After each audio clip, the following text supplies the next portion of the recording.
Let me tell you something most people will never admit to themselves, and it's the reason they lie awake at 2 a.m. wondering why the phone never rings. It's not bad luck. It's not a toxic world. It's not because people are fake these days. Those are the stories the brain tells you so you don't have to look at the real pattern. And once you see this pattern, you cannot unsee it in yourself, in your coworkers, in that guy at the gym who nobody talks to, in the woman who eats lunch alone every single day at the same desk. There are 5 behavioral patterns. 5, not opinions, not personality quirks. Patterns your nervous system runs on autopilot, patterns other human beings detect within the first 90 seconds of meeting you, patterns that quietly tell every brain in the room, do not invest in this person. And the brutal part is the people running these patterns almost never know they're doing it. That's what makes this dangerous. That's what makes this worth your full attention right now. The human brain is a threat detection machine wrapped in a storytelling machine. Every single interaction you have, someone's primal brain is asking one question underneath all the small talk. Is this person safe? And is this person worth my energy? That's it. That's the whole game. Friendship isn't built on shared interests. It isn't built on proximity. It is built on repeated signals of safety and value. And these 5 traits destroy both signals simultaneously. Here's the first one, and it's going to sting: chronic self-referencing. This is the person who cannot let a conversation happen without steering it back to themselves. You tell them about your rough week, and within 4 seconds, they're telling you about their rougher week. You mention your kid's soccer game, and suddenly they're talking about their nephew's baseball trophy. On the surface, this looks like relating. It is not relating, it is hijacking. And the nervous system on the other side of that conversation feels it immediately. Not consciously, but somatically. They feel unseen. They feel like a prop in someone else's monologue. And here's the mechanism behind it. Self-referencing is driven by an unregulated need for relevance. The brain running this pattern is terrified of becoming invisible, so it fights for airtime in every exchange. But the tragic irony, and I want you to sit with this, is that the fight for relevance is exactly what makes people forgettable. Because nobody remembers the person who talked about themselves. They remember the person who made them feel important. Every time. Second trait, emotional unavailability disguised as independence.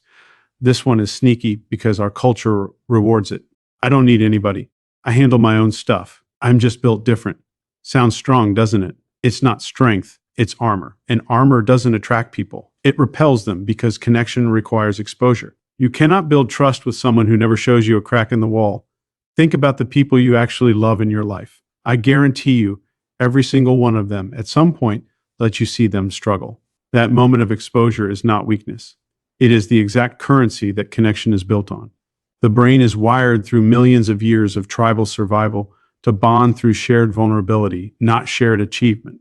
People who refuse to be seen struggling are unconsciously refusing intimacy itself. They'll tell you they're private. What they're actually doing is starving the one mechanism that creates belonging. Third trait, and this is the one that destroys rooms in real time, chronic negativity framed as realism. You know this person. Every plan has a flaw. Every opportunity has a catch. Every piece of good news gets met with, yeah, but. They'll tell you they're just being honest or practical. Here's what's actually happening biologically. Their nervous system is stuck in a threat scanning loop, and they are broadcasting that state to everyone around them. Emotional states are contagious. This is not metaphor. Mirror neurons and physiological synchrony are documented, measurable phenomena. When you sit across from someone in a negative state, your own nervous system starts entraining to it within minutes. People do not consciously decide to avoid the negative person. Their body decides for them. Their shoulders tense. Their exit strategies activate. And the negative person, without fail, blames everyone else for always leaving, never realizing they were the exit sign the whole time. Fourth trait, the need to be right in every exchange. This is different from confidence. Confidence says, here's what I think, and I'm open to being wrong. This trait says, I cannot let this conversation end until you agree with me. Watch what happens the next time you're around someone like this. Bring up a neutral topic, weather, traffic, a restaurant, and count how many times they correct, one up, or subtly invalidate the other person's take. This behavior is rooted in a fragile hierarchy of self-worth. If I'm not right, I'm not valuable. But here's what the data on social bonding consistently shows. People don't build friendships with people who make them feel corrected. They build friendships with people who make them feel competent. The person who needs to win every exchange is winning arguments and losing relationships, one conversation at a time. And they cannot understand why their circle keeps shrinking while they keep being right. Fifth trait, and this might be the most important one because it's the quietest lack of genuine curiosity about other people. This is the tell that separates people who are surrounded by others from people who are actually connected to others. Watch how someone asks questions. Do they ask a question and then actually wait, actually track the answer, actually ask a follow-up based on what you just said? Or do they ask a question as a formality, already reloading their own next sentence while you're still talking? People can feel the difference between being asked about and being genuinely wanted to know about. The brain that lacks curiosity toward others is, underneath it, a brain that has decided other people are less interesting than its own internal narrative. And I want to be very clear about something here. This isn't about being an introvert or an extrovert. Some of the most connected people I have ever studied barely say a word in a room. They just make everyone else feel like the most fascinating person alive because they are actually listening. Curiosity is not a personality trait. It is a decision you make in real time about whether the person in front of you matters more than your own performance. Now, here's what I want you to do with this, because information without action is just entertainment. Go back through those 5. Self-referencing, emotional unavailability, chronic negativity, the need to be right, lack of curiosity. And I want you to be brutally, uncomfortably honest with yourself about which one of these is running quietly in the background of your own life. Not your friend's life, not your sibling's life, yours. Because here's the thing about behavioral patterns. You can't fix what you refuse to see, and most people spend their entire lives diagnosing everyone around them while running the exact same operating system themselves. The good news, and this is the part people forget to tell you, is that every single one of these patterns is trainable. These are not identity traits.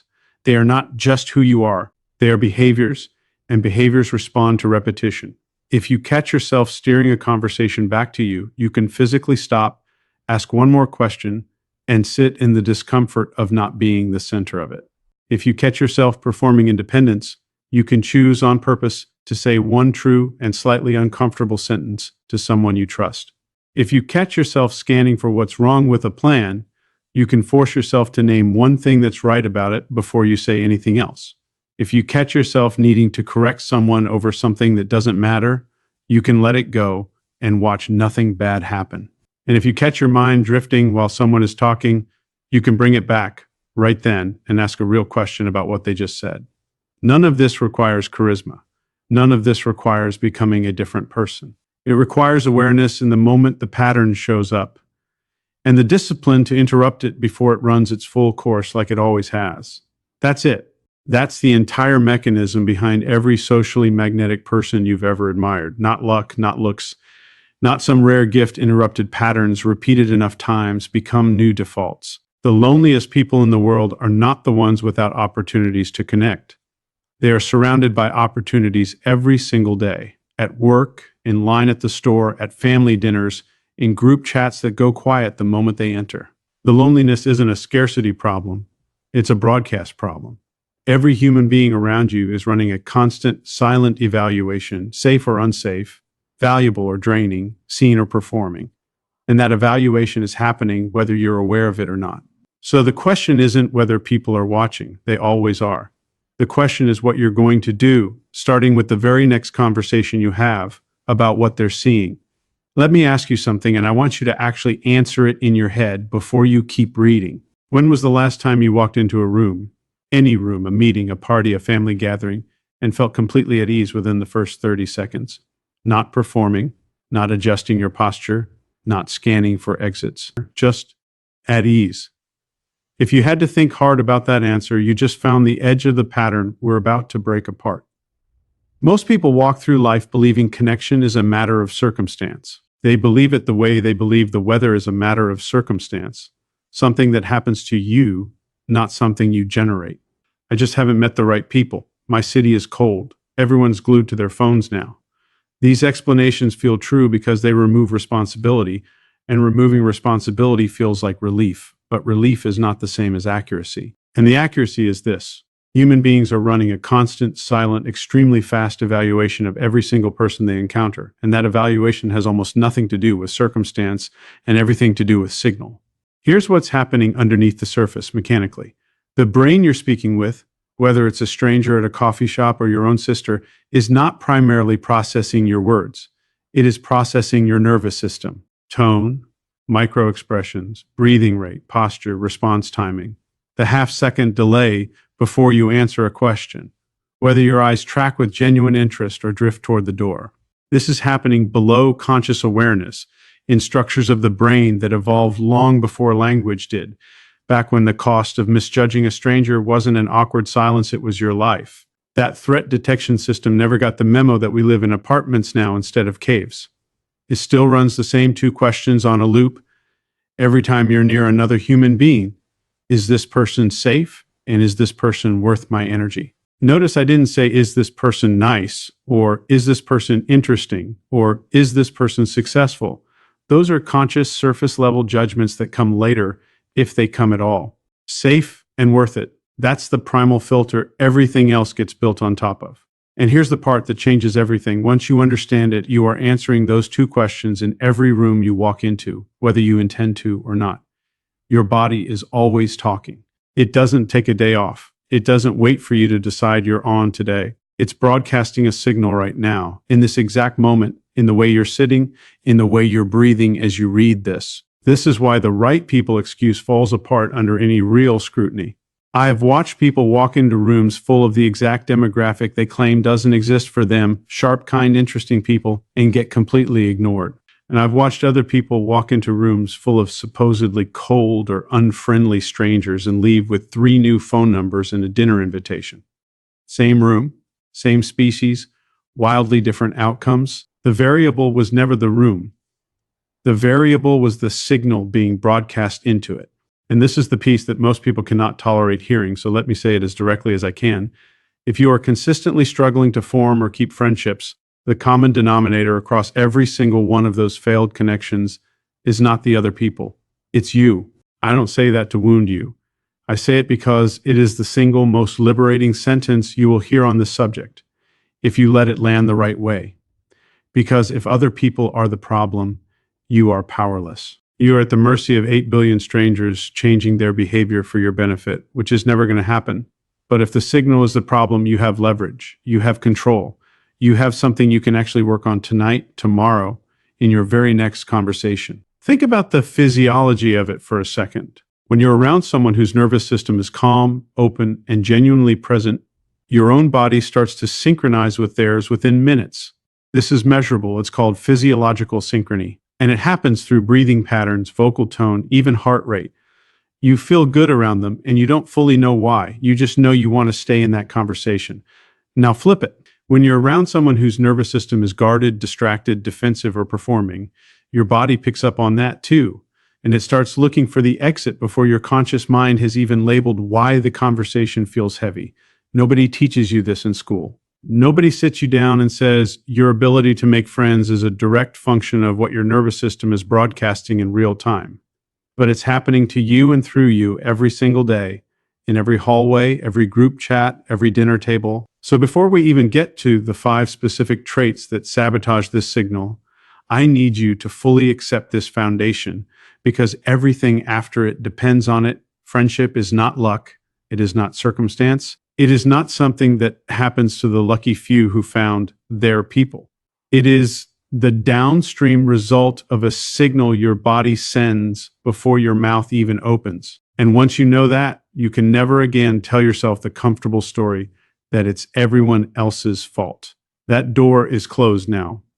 What opens instead is far more useful, the door where you get to ask honestly, what is my signal actually saying right now, and am I willing to change it?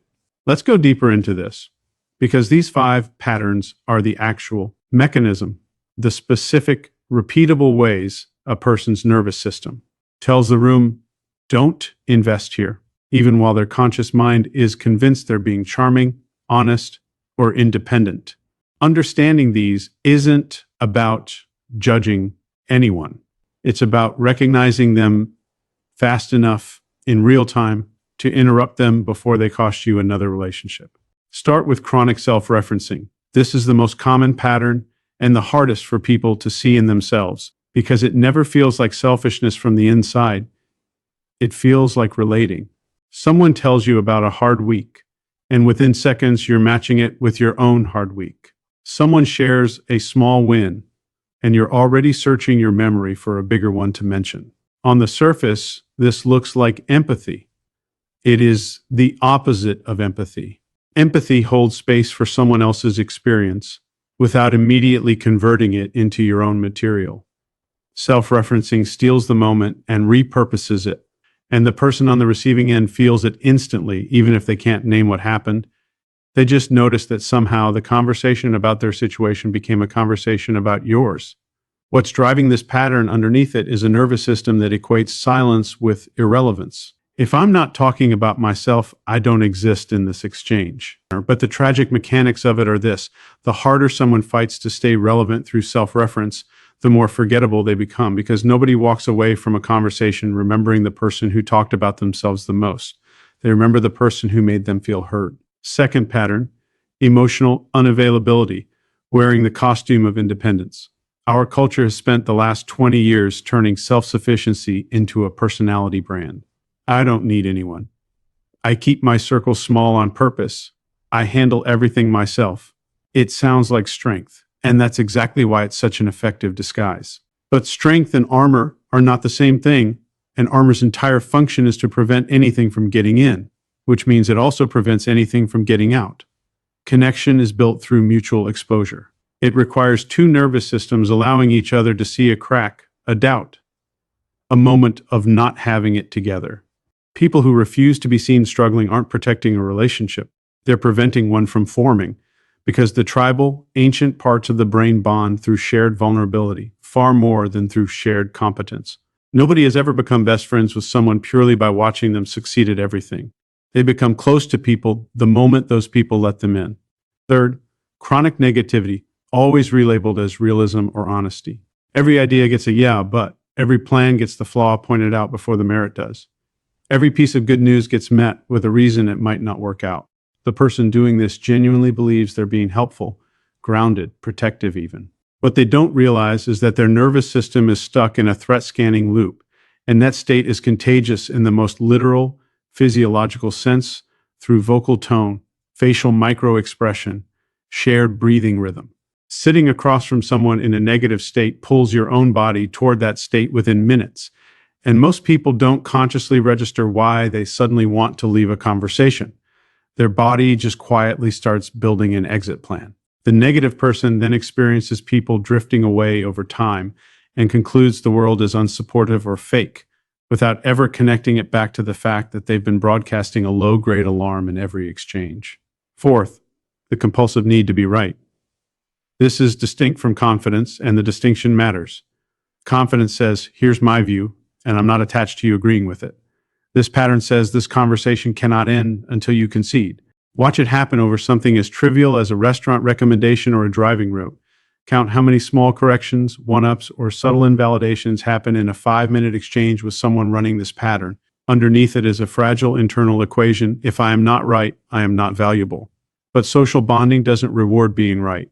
It rewards making someone else feel competent, capable, and respected.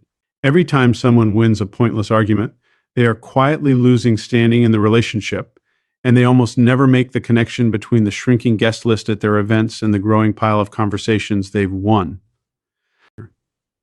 Fifth, and the quietest of the five, a genuine absence of curiosity about other people. This shows up in how questions get asked, or don't. Does someone ask you something and actually track your answer, following up on the specific thing you said? Or do they ask as a formality, already reloading their next sentence while you're mid-answer? People feel this difference in their body before their mind can articulate it. There's a distinct sensation of being asked about versus being genuinely wanted to know about. This isn't about introversion or extroversion. Some of the quietest people in any room are the most deeply connected, because their silence is full of attention rather than absence. A brain lacking real curiosity toward others has, functionally, decided its own internal narrative is more interesting than whoever is in front of it, and other people's nervous systems register that verdict instantly, long before a single unkind word is ever spoken. Here's what most people get wrong about change, and it's the exact thing that keeps them stuck for years instead of weeks. They think transformation requires becoming a different person, a new personality, a new set of interests, some fundamental overhaul of who they are at their core. That belief alone is enough to guarantee failure because nobody can sustain a total identity overhaul. It's too big a target. It collapses under its own weight within a few days, and then the person concludes, I guess this is just who I am, and they go right back to the pattern that was pushing people away in the first place. But that conclusion is built on a false premise. These 5 patterns were never identity. They were never permanent wiring. They are behaviors, specific, observable, repeatable actions. And behaviors respond to something identity never will: interruption, repeated enough times, in real moments, until a new default forms. This is actually good news, and I want you to feel the weight of how good it is. If these traits were identity, you'd be stuck. You'd have to wait for some deep psychological excavation, years of work, a full personality transplant. But because they're behavior, the fix doesn't live in some distant future breakthrough. It lives in your very next conversation. Today. The one you're going to have in an hour, or tomorrow morning, or this weekend at that gathering you've been dreading. That conversation is where this either starts or doesn't. Let's make this concrete, because vague advice is where most personal development dies. Take the first pattern, chronic self-referencing. The fix isn't stop talking about yourself forever. That's not sustainable, and it's not even necessary. The fix is a single specific interruption. The next time someone shares something and you feel the pull to match it with your own story, you pause, and instead you ask one more question about theirs. That's it. One redirected sentence. It feels unnatural the first few times, almost uncomfortable, like you're withholding something. That discomfort is the old pattern resisting interruption. Push through it once, and it gets slightly easier. Push through it 20 times, and it becomes the new automatic response. The same way the old pattern became automatic through thousands of repetitions you never noticed.